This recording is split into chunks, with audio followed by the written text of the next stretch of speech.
Roberta. And I am going to make us go onto Facebook Live. Wow, that'll get her some more people. I think, Maida, you have to make me the host. Is that right? Yeah. And you're there now.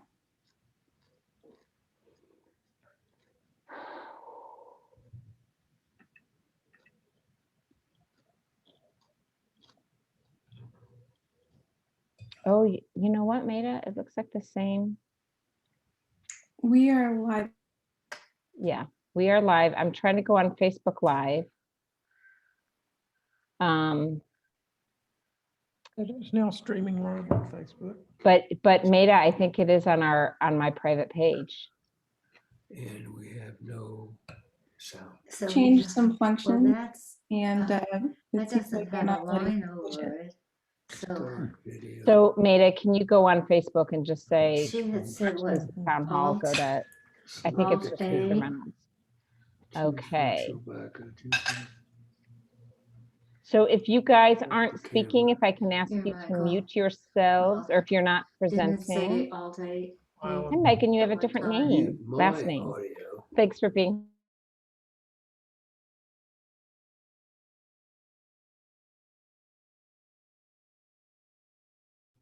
Maida, you'll be able to put something on. Okay. Good evening. Sorry, it's the usual technical clunks, but it's 6:30, so we are technically on time. We're gonna let some more people in the room. And thank you so much for joining this July town hall. I decided to keep it virtual because I think it's still kind of convenient for people to just go from, for example, turning your chicken on the grill to coming over and joining the town hall. That's a little nod to Mark.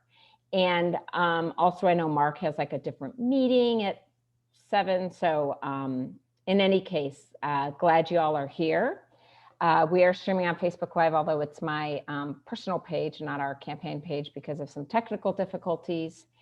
And I'm going to turn it over to Maida for a few minutes here. Hello, everyone. Oh. Okay, let's try this again. I think it's working now. Hi, everyone. Thanks for joining us. My name is Maida, she, her. I'm Chief of Staff for Representative Reynolds. Before we get started, I just wanted to do a quick land acknowledgement, as we usually do. We are currently seated on the traditional land of the Yali Tualatin, Wasco, Kalowitz, Clackamas, and Kalapuya. Of course, Indigenous people have played a very large role in shaping the world we live in today. So we just wanted to acknowledge them before getting started. And we will have about 30 minutes of a presentation and Rep. Reynolds speaking to give a legislative update. And then the last half of the town hall will be Q&A. So be sure to hold your questions until then and feel free to drop them in the chat whenever. And now I will pass it back to Rep. Reynolds. Great. And speaking of tech difficulties, I'm not sure if you all can unmute yourselves or if we have to unmute you. So I apologize for that. But as it comes to question and answer, and if you're not able to unmute yourselves, be sure to raise your hand or put something in the chat. We'll be watching closely. But thank you all for being here this evening. I'm Lisa Reynolds, she, her pronouns. I'm the state representative. And for House District 36, which covers Portland's large swath of Portland's west side. I thought I would talk a little bit about what we accomplished in the 2021 legislative session. And so I actually have a slideshow. Well, I should say Maida made the slideshow. I don't want to take credit. So just an overview, I will say you may have heard some of the words that this was an historic legislative session. In part, it was historic because we could not do our work in person. All committee meetings were done over Zoom.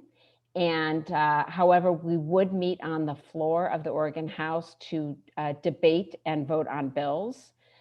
Early on, before the vaccine was in widespread use, Speaker Kochek was very strict about how many people could be on the floor of the legislature versus people up on the balcony. We were all required to wear masks through the entire session, including to the end of June.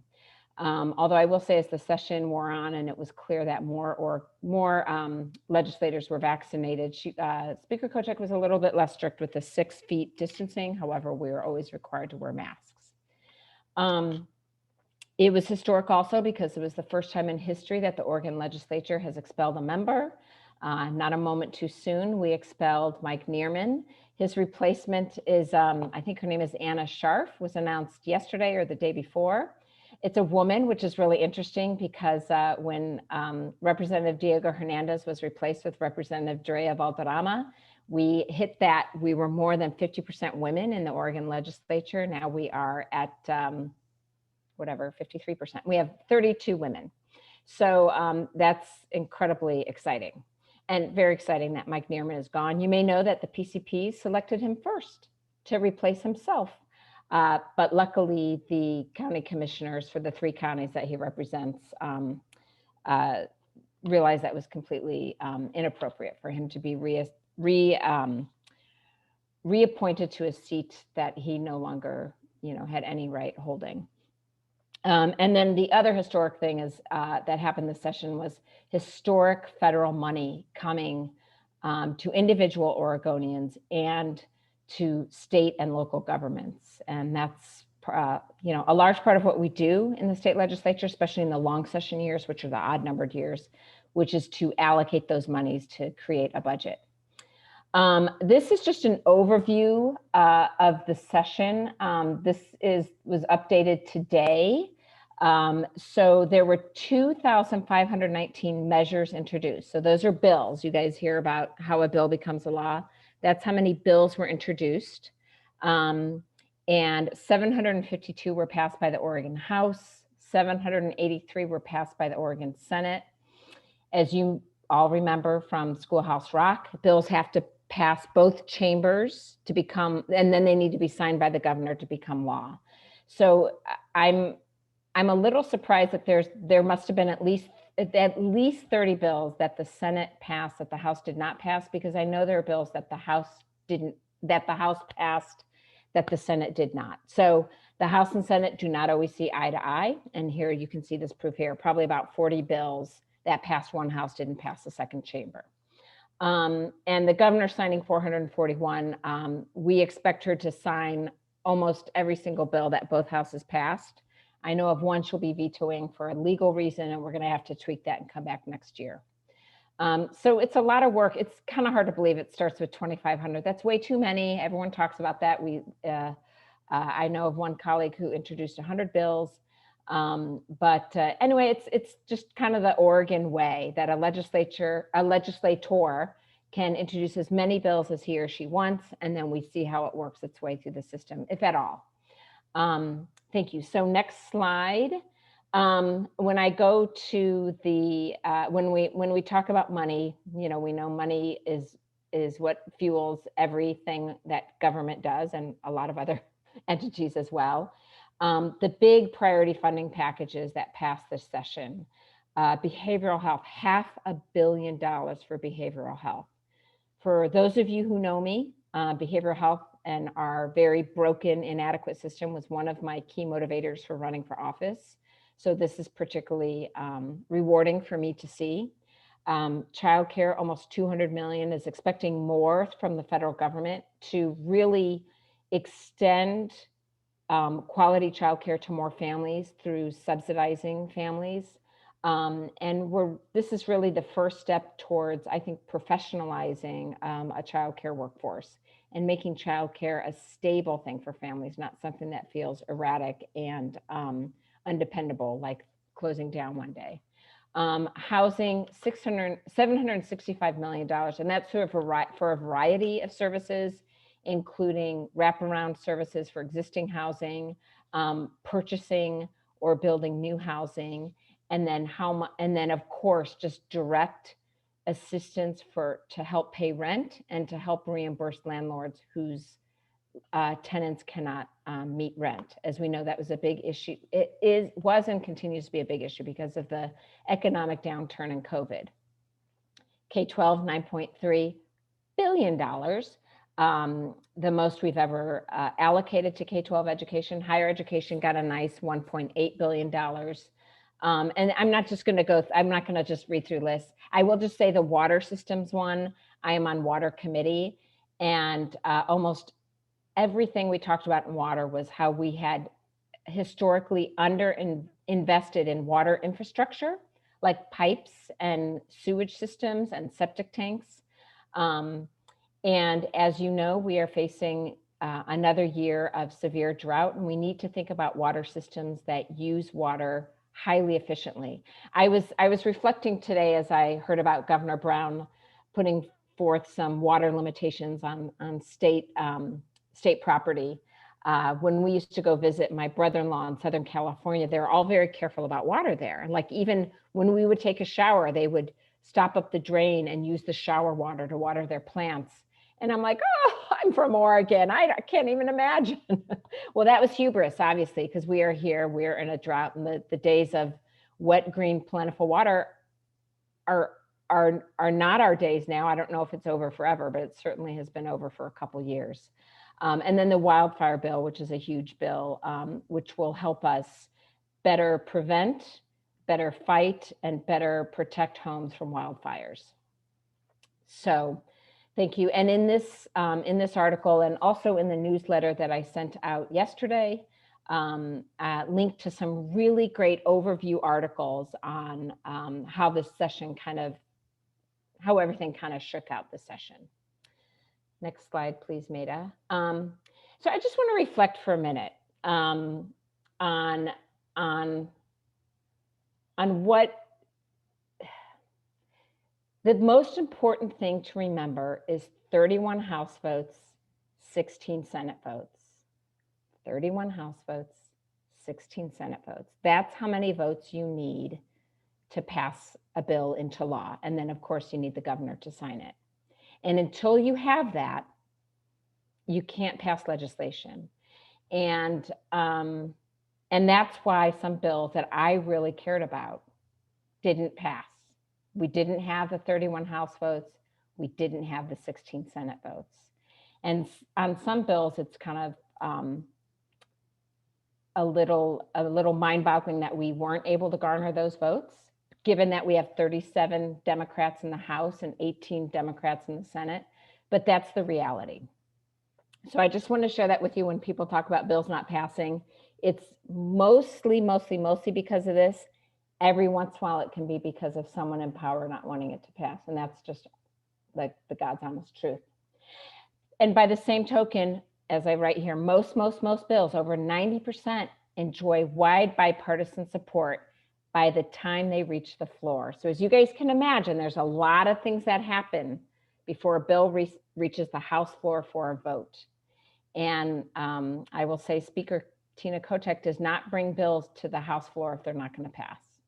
I think sometimes she should. I think we should have people go on record as no votes on good policy, but that's just not the way she runs the Oregon House. And I'm not going to challenge her. She's brilliant. Overall, I met so many amazing people, both sides of the aisle, my colleagues, staffs from all sorts of offices, agencies, governor's office, advocates. I mean, Maida can tell you, I would leave a meeting like, there's just so many good people, and I'm not just saying in government, whether it's, there's this attorney who's teaching me about water. She works for Oregon Wild Salmon, and she just will meet with me for an hour and help teach me about water. And then what I've come to understand is this is where the work really begins, and as I wrote in my newsletter, for those of you who've read it already, it's tricky to pass bills. You got to do some negotiating, you got to bring people together. It's not that hard though, you get some people in line. It can take a while, it can take years even. The really hard part is implementing what you've passed.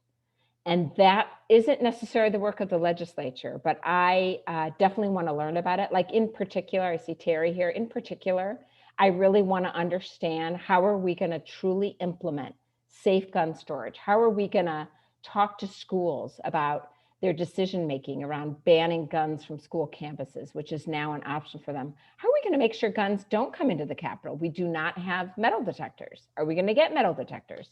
So this is where, we talk about the devil in the details, but it's also work. And Terry, yes, you guys have a plan. I will be reaching out to you for the plan. Thank you. And just a little bit about my office, which I know I have a lot of constituents here today. I also have some people out of district. We don't hold that against you that you don't live in House District 36. You can always move. I'm teasing. Here's my office. I mean, this is us. This is not my office. These are the people from my office out to dinner. We're all vaccinated. This was my interns on the left, Irene and Belize, Maida, who you all know, sitting at the end of the table, and then Joe and myself. And great crew, talk about great people, great crew of people. I could not have done this work without them. Joe's main role was helping constituents with problems. We're going to talk about that in a minute, but also he helped with social media. And Maida made the trains run on time, and she also kind of laid down the track. I mean, she, as I've said to people, she's one of those rare people that's really good about the big picture stuff. And she really helped me kind of keep thinking about the big picture because I really get caught in the details. But Maida also really does pay attention to the details and make sure that things happen day in, day out as they should. Great. Yeah, Jerry, you only have to move. Who knows? All the boundaries may change. So priority bills, and again, you guys know I don't like lists of bills, but of course, safe storage, something I've been working on for about 4 years. Something Paul Kemp has been working on, he said 6 or 7 years. So that was a really powerful day when we passed that off the House floor, even more powerful when the governor signed it. The childcare, which I mentioned earlier, we're really hoping to revolutionize how childcare is provided in the state so that it is a stable, safe, high quality experience for all Oregon families. Cover All Adults is extending healthcare coverage to adults who are currently uninsured. A lot of those are immigrants. The early childhood suspension and expulsions ban, you're going to hear more from me on this going forward. I have some writing I'm going to do on this, do an op-ed. 2 and 3-year-olds are routinely kicked out of preschool, and 8 times out of 10, they're Black boys. So this bill started feeling really almost personal to me, just in the sense that as a pediatrician, understanding what it means for a child and a family when they're told your son is no longer welcome in our preschool. We put in place a ban that goes into place in 5 years, but as importantly, we also passed a bill that provides money for programs that will help train childcare providers in strategies to manage situations that might otherwise end in a ban. So that was something that hit pretty hard. We had some pretty negative testimony from people who didn't want this enacted, and it barely passed, but it did. Telemedicine reimbursement, I've come to love virtual visits in my clinic, and that will now become a permanent thing that we can do and get paid for. Obviously, we could do it no matter what, but now we will continue to get paid for it, just like we were during COVID. And all sorts of police reform and mental health stuff. Like we are looking at really building a mobile crisis response unit in Oregon. We have it in a little subsection of Portland, where when someone's experiencing a mental health crisis, we don't send out police officers, we send out a social worker and a medic. We're also looking to put more money in Oregonians' hands, especially through the earned income tax credit. So those are just some of the bills that were particularly important to me. And then this just talks about all the different speeches I made. I would testify in bills as they're being considered in committee. I spoke mostly in favor of bills on the floor of the Oregon legislature. I guess I should say I always spoke in favor because, as I said earlier, if it comes to the floor, it's going to pass, which means it's a Democratic priority. I gave a variety of remonstrances and courtesies, mostly around issues on COVID, on encouraging people to get vaccinated, and also a few on racism. Some pretty overt racist things that were said on the floor of the Oregon House by my Republican colleagues. We had quite a few events where I was invited to be a speaker, and I had several media interviews, including one on TV, but it was like 7 o'clock in the morning, and that was on the Mike Neerman issue, but interviewed by Willamette Week, Oregonian, Lund Report, and Portland Tribune. So just glad to feel like I can be a resource for these things. We had a lot of meetings. I don't know what the total is here. I can't add up that quick, but we met with a lot of constituents. Those are my favorite meetings, but also advocates, for example, Habitat for Humanity, and with other legislators and agencies and other elected officials, and then all sorts of coalition meetings as we were working on bills. And then the educational briefings and informational sessions, I would often send my staff to those, and they would give me like a Cliff Notes version, just because they were always happening when I was in committee.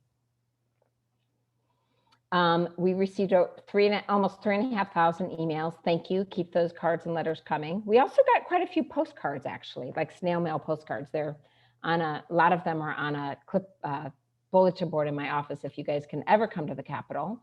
And we had about 150 people who had significant help that they needed with our state government.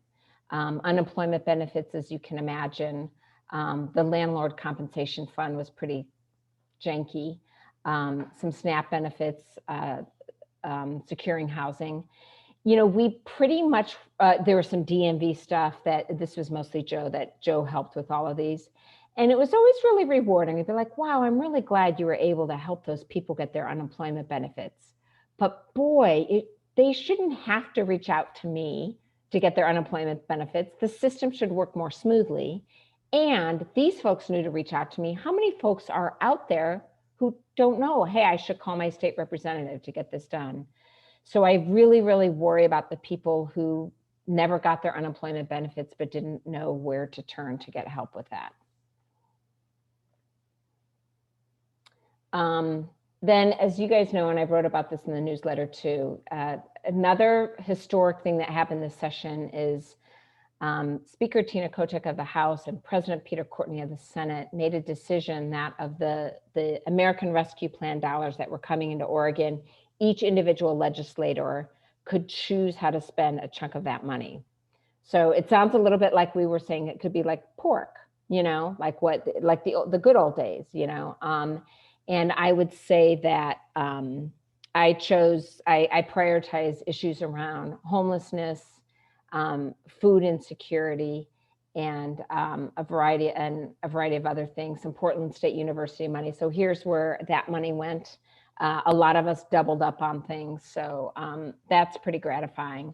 The other big allocations that came from the state that will, I think, really improve things in our district, and Maida, if you can go to the next slide, is I think the biggest thing here is the $10 million for the Downtown Behavioral Health Resource Center. That's a Multnomah County building, which will be kind of a peer respite center with some overnight beds for people who are struggling with mental health issues and just kind of need a clean, safe place to stay.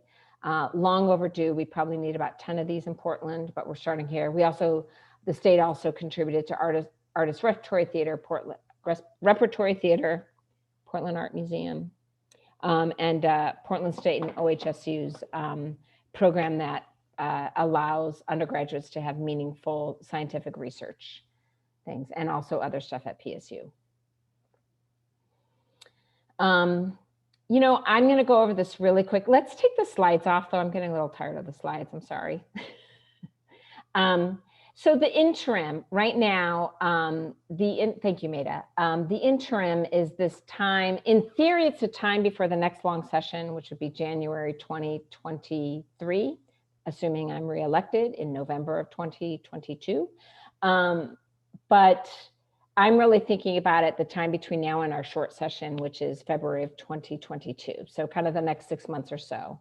I will continue to work on things, especially those that involve my committees. And I'm going to be doing quite a few field trips to childcare centers, to water projects, to some of the peer respite centers across the state. And also we have work groups of kind of, it's like we're workshopping bills for both the short session and the next long session. So one is about a system of compassionate medical release for our adults in custody. There is no system currently. One is about protecting sources of drinking water for rural communities. There's one about extending, kind of better publicizing the earned income tax credit for families who aren't currently filing for them. And because I don't have my slides, am I forgetting something else? I will just say also, I have been in conversation with city, county, and other state legislators about the heat crisis and how poorly we did to lose 107 lives. I mean, it's unconscionable. Could have been worse. You know, there was a lot of great help out there for people in terms of delivering water to people and having cooling centers, but we should have done better. And we can say we were unprepared for this, you know, once in a whatever event, but we know it's going to be a twice in a whatever event before too long. So we need to have a system in place, and I'm helping kind of lead that discussion a little bit. And then I'm really want to be in the room when we're discussing homeless issues. So figuring out accountability on the county, city, and state level on how are we going to really drive down the numbers of people living on our streets through alternate shelters as a short-term solution with the ultimate goal of permanent shelter with wraparound services. And I think I'll stop right there. So this is super embarrassing, but I'm just gonna be honest. I have to throw chicken in the oven. My son was supposed to be home and he's not home. So John, why don't you take over? John Calhoun will take over and give his reflections on the session. This will take me 1 second. It's just sitting on top of my oven. I'll be right back. I'm not very prepared for this. I focus primarily on tax and revenue issues. And in my area, we didn't do much because there is so much revenue coming in that any attempt to cut tax exemptions, which is what we try to do for, you know, to try and make the system more balanced, was a no-starter with Republicans, and they threatened walkouts. So the state has a tax system which is regressive. The rich get taxed at a lower rate than the poor. Every Democrat, including Lisa, will say they want to change that. And every year we try to change it and nothing happens. And that happened again this year. With one small exception, we have a tax benefit, a lower tax rate for business owners that mostly goes to people whose incomes are very high. We had a very modest reform that eliminated the very top. People are earning more than $5 million. You think that we could have a cap at maybe, you know, 150, 200,000. Nope, $5 million. And so that the core of that remains. And, you know, we have other things that where the benefit in the tax system basically gives money to the rich that is not available to the middle class or the poor. And when I say rich, I'm talking about the upper 2 or 3%. And frequently the upper 1/10 of 1%. So, you know, that's it's Yeah, an and ongoing battle. But I know, and it does. I mean, so we can maybe blame the Republicans, but you know, we ostensibly have enough Democrat votes to pass these things. So there's Democrats that you know, side with the Republicans on this particular issue. And it has to, it's really interesting. So David Gomberg is a state representative from the coast, and he's a Democrat, and he is smart and funny and eloquent. He gives some of the most moving floor speeches. Like, I'm in tears when he talks. He had a very powerful rebuttal. He's Jewish. He had a very powerful rebuttal to the people who were comparing vaccine cards to, you know, what the Jews had to carry, papers that the Jews had to carry. And he responded very eloquently, not only about the anti-Semitism, but the inherent racism in some of those statements. He tells me he lives in a purple district, and he says it doesn't mean everyone's in the middle. It means he has people on both extremes, and that makes and that like put it into perspective for me. Like it's really, and he wants to stay in the House, and I want him to stay in the House because if he's not in the House, it's going to be a Republican. So when you're taking votes as a Democrat from a purple district, it's very different than the votes I can take, and I understand that. But it does have, it does make it does unfortunately make it tricky to pass things that benefit the wealthy because of how politics works. And it's just Republicans are so anti-tax no matter what. We have this bill called the 98, I'm calling it the 988 bill. That's not the bill number. There's going to be a system going nationwide next summer called 988, where you don't call 911, you call 988 when you see a homeless person struggling, when you see something that does not require armed, militaristic people for responding, you can call 988. Because I'm sure a lot of you, when you see someone struggling, you're thinking, do I really want to call the police? This could end badly for this young person in crisis. And one of the ways to help fund just the telecommunication part of that was a really small tax on telephones. And I think it was all mobile phones. And it would have cost the average household like $12 a year, something like that, for this amazing system. Republicans vote against it because it's a new tax. I mean, it's like, if we can't agree on that, right? So anyway, thank you, Kevin. Kevin's here. Kevin for the bill number on that. Okay, so Scott, you have a question. You look very leisurely there in your Barca lounger. Nice to see you, Scott. Thanks for being here. Thank you, Representative Reynolds, and thank you for your service. And thank you for carrying through with your campaign promises and your priorities. So I wanted to ask about campaign finance reform, which is a major priority for indivisibles across the state and the good government groups. And you probably saw Senator Golden's op-ed that's on his Facebook page talking about that recently. And if you still support campaign finance limits for contributions and for expenditures, my ask is if you'd say that on a Facebook post, just to restate your position.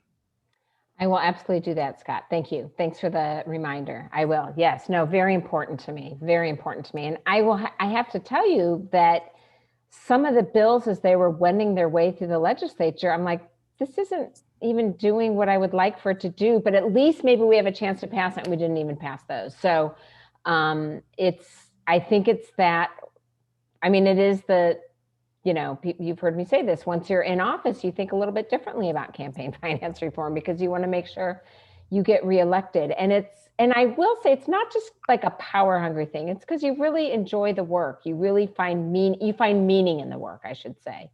But that's not an excuse. We absolutely need campaign finance reform. And, Representative Rayfield is a big fan of public financing of campaigns, and I 100% agree with him. It would level the playing field. So certainly that more people who aren't kind of the typical candidates would be able to make a serious run for office. And then the other thing that I think is related to that in terms of trying to encourage non-traditional candidates to run for office, and by that I mean people of color or younger people, is if there was a better wage for legislators. Now, I don't need that, but I couldn't have run, when I was 30 with, I've had 20 years of being a physician and building up my little, my nest egg for retirement. So that to me goes a little bit hand in hand, not with campaign finance reform as much as it is like when we really want to have a legislature that reflects what Oregon looks like. I think that's something else that we need to talk about. But thank you very much, Scott. Yes, I promise to have a post like within the week. Is that good? Okay. Remind me, Maida. Great. Other questions that folks have?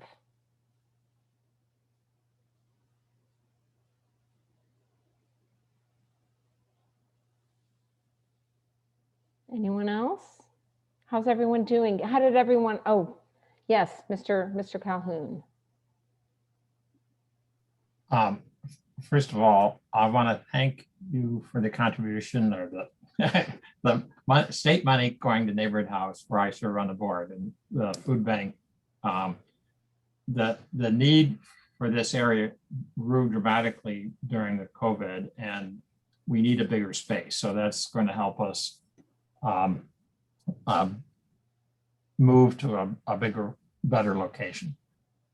Second, I want to thank Meta for her responsiveness. I talked to a lot of legislators. They know who I am. They know why I'm calling. They know I'm trying to help Democratic priorities.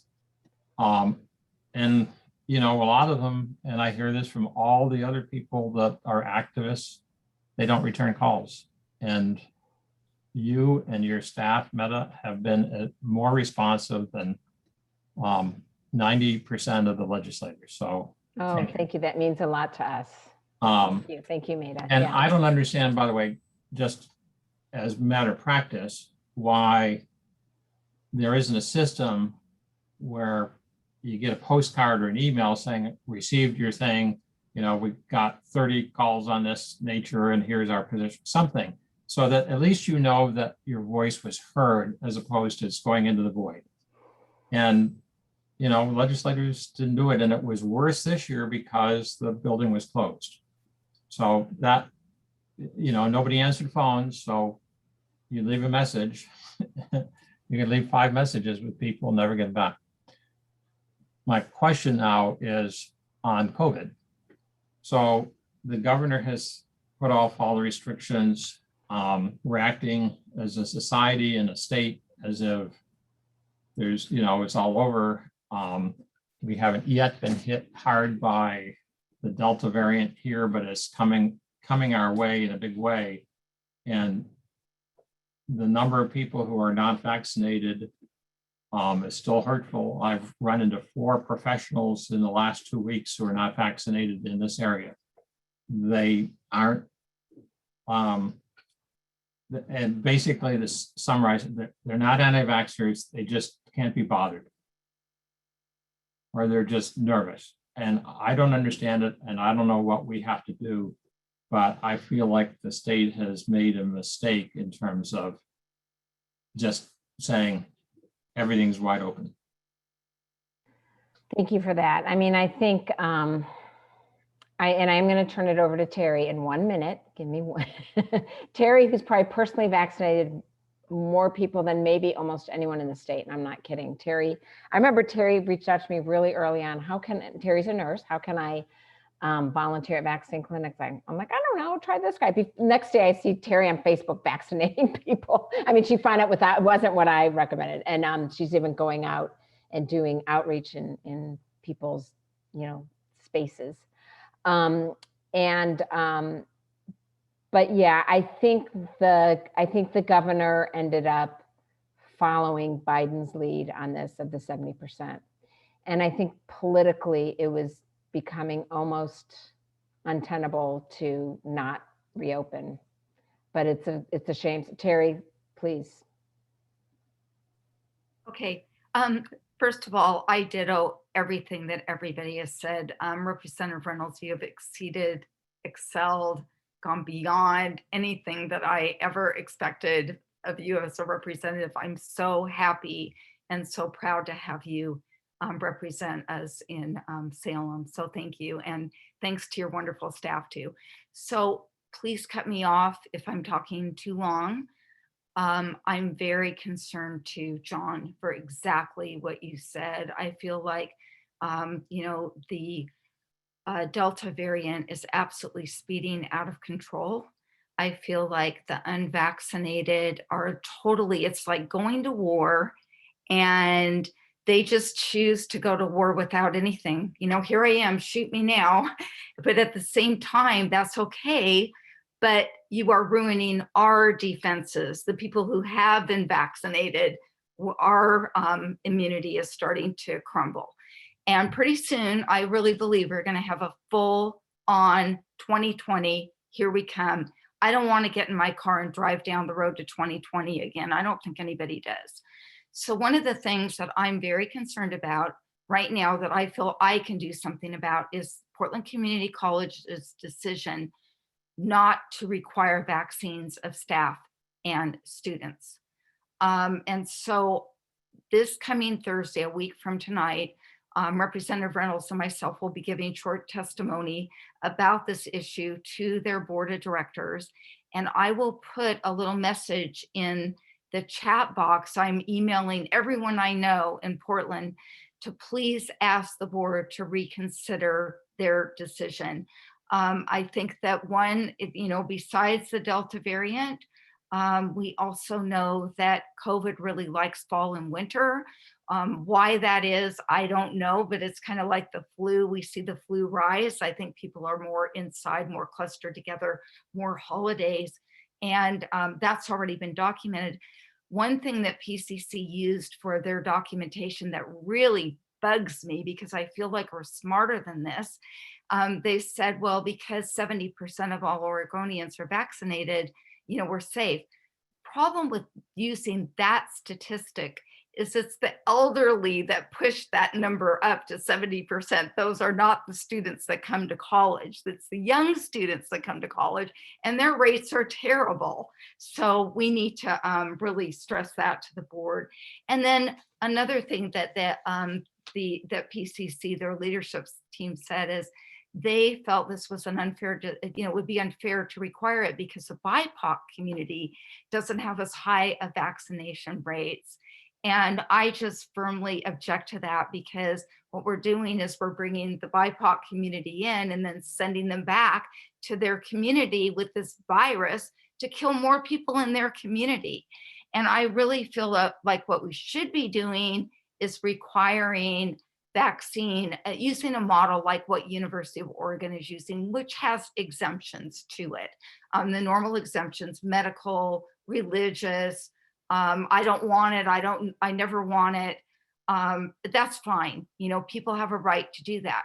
Send in that documentation and we'll count that. And then another thing that they're concerned about is, oh my God, we have 60,000 students. How do we track this information? Don't. Just use your honor system. Like, people use it at Yale, they use it at Harvard, they use it at Stanford. We can certainly use it at PCC. We can just say we're going to pull 40 students random.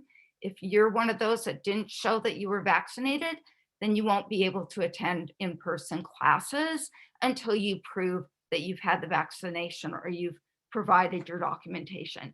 And meanwhile, what we should be doing is offering vaccine clinics right now on every campus until school starts, and getting people vaccinated, because we have the Medical Reserve Corps that I'm a part of, and we have the PCC nursing program right there, the largest program in the state of Oregon, who want to help, who would love to volunteer.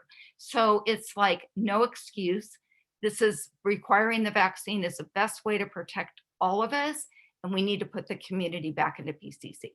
Okay, I'm done. And I'll put this information where you can write the board yourself if you're so inclined. Thank you so much. And, I think the other thing is there are still a lot of remote learning options, and there will be for PCC.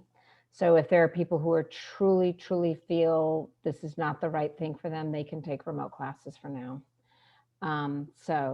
Thank you for that. Lindsay and Mark, one of you or both of you have a question. Please unmute yourselves, and we'd love to hear from you. Oh, sorry, I think we might have done the double unmute. Okay, there. Oh.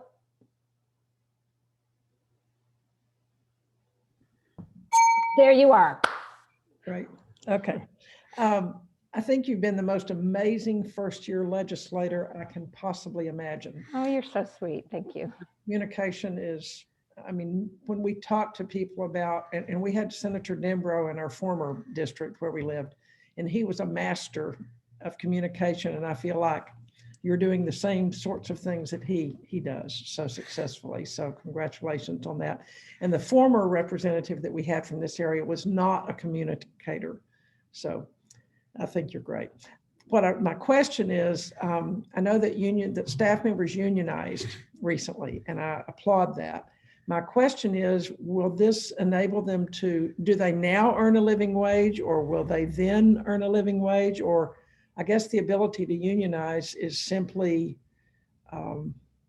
it allows them to ask for what's important to them. I'm not sure quite what it means for the staff to have unionized. So can you enlighten me, or can one of them? So I am wondering if Maida would feel comfortable answering this question, not necessarily because she's a staffer and I'm a legislator, but she knows the history better than I do. Do you feel comfortable with that, Maida? Sure, and it's actually somewhat of a quick answer. There is quite a bit of a history in terms of legislative staffer pay equity. So in the 2020 session and 2020 year, there was kind of like a whole lot of things happening with the pay scales and how much the staff were getting paid. So we actually saw a significant bump in salaries for the 2021 session, which was this year. And it seemed quite reasonable. So I think that a lot of us are getting paid living wage, not quite as much as maybe our workload might, but it's definitely a very good salary now. And in terms of the union negotiations, salary is definitely going to be part of that. I'm not part of the negotiating team, but they have done a lot of robust outreach and they'll continue to do outreach. And although salary is part of the conversation, I think the staffers all have a variety of interests that they're hoping to bring to the table. And we'll probably see that done later in the fall. Thank you. Thank you. Great question. Great question that I probably should have asked. No, but thank you. Thank you, Lindsay and Mark. Awesome. Anyone else? We can also just chat. I am curious because certainly among this crowd are some of my most stalwart attendees to the events I've been having, and obviously they've all been on Zoom. Are you all feeling like you would like to have an in-person event? Are you really jazzed by the convenience of going from the dinner table to the town hall, a few steps away in your living room? I'd love to know what you all think. We also are thinking of doing hybrid because I really would love to get out and be with people. But I also think if we have a hybrid where we're maybe have I would really love to have some sort of Zoom version. We'll have to see how that works because Facebook feels it's all just one way. How that would feel for you guys. Yeah, I mean, Judy's saying maybe waiting till we see what's going on with the variants. I think, the thing with the variants is when we talk about herd immunity, ideally we'd love to have closer to 80 to 90%.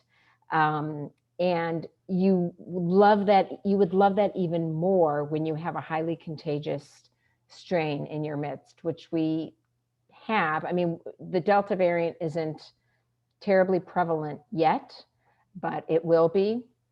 And Megan's made some really good points that Megan has kids who are under 12, so they are not eligible for the vaccine. We're hoping for September. That's the latest. Yes, I know. Oh, great. Good to know, Melly. Yeah. And thanks for the reminder, Scott. I'll announce it. So we still have a huge swath of people who aren't vaccinated, not only the what I'm affectionately calling the anti-vaxxers, but those who are under 12. So we know that those people are as at risk for catching COVID, if not more at risk, because it's so highly contagious.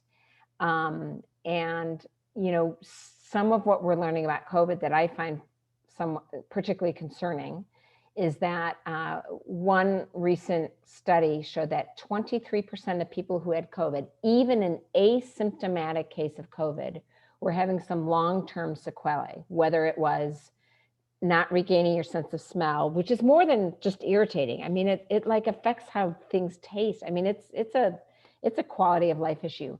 That kind of brain fog that people talk about from COVID, that can be a prolonged thing. So when I mean, I know most people here aren't like, well, it's just the flu. It's not just the flu. And besides, just the flu is terrible. Influenza kills, 10,000 Americans. What is it? 20,000 Americans a year, maybe more. I can't remember. Not as many as were killed by COVID. 605,000 at current count. 605,000 Americans have been killed by COVID. So in any case, yeah. So we will continue to do, have a Zoom version of events for a while and maybe forever, because again, who wants to go out on a rainy Sunday evening? Although I've kind of switched over to Thursdays, at least for the summer. We may stick with Thursdays going forward. I will say we do have a few events coming up, which will be all over our social media and in our newsletters. But we're having a walking town hall with the Southwest Trails people, John Beck, who probably a lot of you guys know. And that is, now I don't have my stuff with me, Maida, Thursday, August 18th?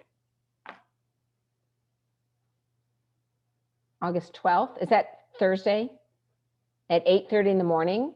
And it'll be about an hour and a half. And it's through the Southwest Trail system with, like tour guides. Don Beck will be telling us about the area. We'll be meeting at those food carts on the north end of Wilson High School. And then I'll be doing another town hall on August 19th, right? That in the evening at 6:30, another Thursday. And that we're hoping to do as a hybrid. Well, we'll have an in-person opportunity, but we're still working out the kinks on that one. So, and then in September, I'm really hoping to have an in-person event with Senator Jenny Burdick and Representative Graber. But we'll try to make that hybrid too, for those of you who want to take part of that without venturing out. And it'll be an outdoor event. So, great. Well, on that, I haven't been tracking the chat. Is there anything else that folks want to say or comment or add or ask? Maida, anything more? Oh, it looks like Damien. Oh, Damien has his hand up.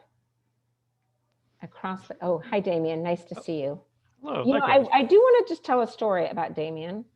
So I've met Damien like, I don't know, 8 times on Zoom, and we've talked, and we even, I think we might have even had a meeting where it's just us talking. Yeah, where it wasn't even part of a town hall. And then when I saw him in real life, I didn't recognize him. First of all, he's really tall. You can't tell. My camera's very high, so I look very short in my screen. Yes, too. he wasn't wearing his headphones. But it's really strange to have only met someone on Zoom and then see them in real life. I don't know what it is. It was very strange. But anyway, as soon as I saw him, and especially when I heard him speak, I'm like, oh my God, Damien. So anyway, it's okay. I just wanted to comment on a note of caution for the hybrid idea, because it's very tempting to get like the best of both worlds. But if you want, and I say this is something my office, I work in software, and we were sort of experimenting with sort of this stuff pre-pandemic, just because we had people starting to work from home, and some folks were, we hired them on as like full remote people. And all I say to that is, in order for the remote participants in a hybrid meeting to feel properly included, you kind of have to invest in some sort of like high quality technology, for lack of a better word, really good directional mics. I've heard some stuff in like OPB for some of the hybrid classroom models where they have a camera both on the teacher or whoever's sort of the centered on the presentation, but also the rest of the class. So essentially you need those sort of like 2 cameras. Right. Because it's very easy for the remote folks in an in-person event to feel like they're only listening to a very tinny speaker on a laptop that's in a corner, and not be heard or hear very well. So right, or I could see throw it out there. like, it can be done, but you've got to invest a little bit to make it work. Okay, thank you for that. Or like I could see myself like, hey, I'm going to talk to my Zoom friends, and then everyone's over there like, oh hi. No, very good point. Very good point. Thank you. Okay. Yeah. Okay. I'm not daunted, but I really appreciate that, so just to try to just take my laptop out into nature probably isn't going to do the trick. Good to know. Great. Well, maybe we need to find some tech assistant. No, but thank you. So thank you all so much. Well, I think it's fine to leave a little early tonight. My chicken's cooking, smelling pretty good in here. My son just got home. Really, really nice to see you all. I'm really grateful that you chose to spend your evening with me here on Zoom. Please stay in touch. Yeah, don't you guys, you heard, we're responsive, and it's something that is incredibly important to Maida and to me and to Joe. That is priority number one. And I don't want to sound like flip or anything, but I don't understand why that's not priority number one for everyone we're elected to represent people. So to me, it's just like that's what you do. So I don't expect any extra praise for that. But thank you all so much. Thank you, Judy. Really nice to see you all. Stay well. Be careful out there. I think we could potentially have a challenging rest of the summer ahead of us, whether it's another heat event. I don't think we'll see anything like we saw at the end of June, but I think, wildfire season, drought, it's take care of each other, check in on neighbors, all that stuff. Thank you all so very much.